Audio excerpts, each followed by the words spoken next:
kicking the pike.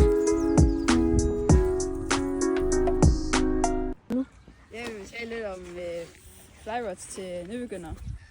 Så jeg har købt den her, hvor der er flyline på, og så har vi monoliter heroppe, hvor den her ude hernede, hvor jeg har bundet den sammen.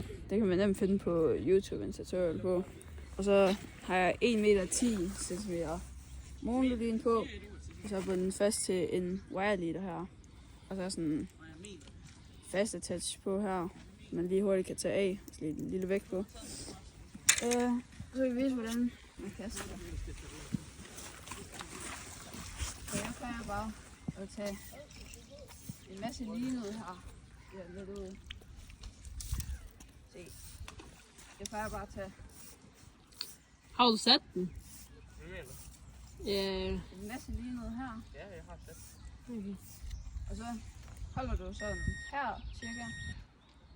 Og så holder du på en bunket her, ligesom man holder med en fjernbetjening. Så trækker man tilbage, og så trækker man sådan i snoren, med det vi kalder tilbage. Og så bruger man egentlig bare håndledet. Og så kaster du bare ud. Og så holder bare her, trækker ind. Og så når du kommer til samme sted, som før her,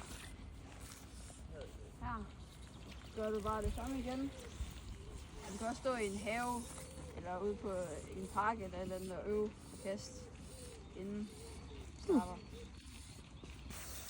Så, nu er det baitcaster-tid. Det er egentlig sådan, det er en meget god ting at have. Sådan der. Ja, du har brakesene, og så har du tension, og så drag, og så den du sådan løsner den på. Så ja, så når du vil kaste, så strammer du den der helt op, den der lille ting der, den strammer du helt op, indtil baiten ikke falder. Og så skruer du bare lidt på den, indtil baiten den begynder at falde i sådan en god pace. Sådan der. Og så vil jeg anbefale dem der at være helt op på max, når du sådan starter. Så er det bare kast. Så er det lidt varm og fisk. Når man kommer til spinneren, den har den her lange her. Det er rarest i hvert fald at sætte den op i armhulen. Og den måde du holder den rarest på, det er, at du tager lillefinger og ringefinger ind imellem der. Så kan den lige ud. Så den skal være der, så du kan tage den med pegefingeren. Ned her, hold på enden. Og kast alt hvad du kan. Og så bare rulle ind. Og man anbefaler også den her til sådan en nybegynder, for det er nemmest, som I nok kan se. Velkommen til den her video. I dag skal jeg vise, hvordan man laver en knude, som min bedstefar har lært mig. Og den er virkelig god. Jeg har aldrig mistet en avn. Så man starter med at gøre sådan her. En dobbelt. Så skal du have den ned sådan her. Som en cirkel.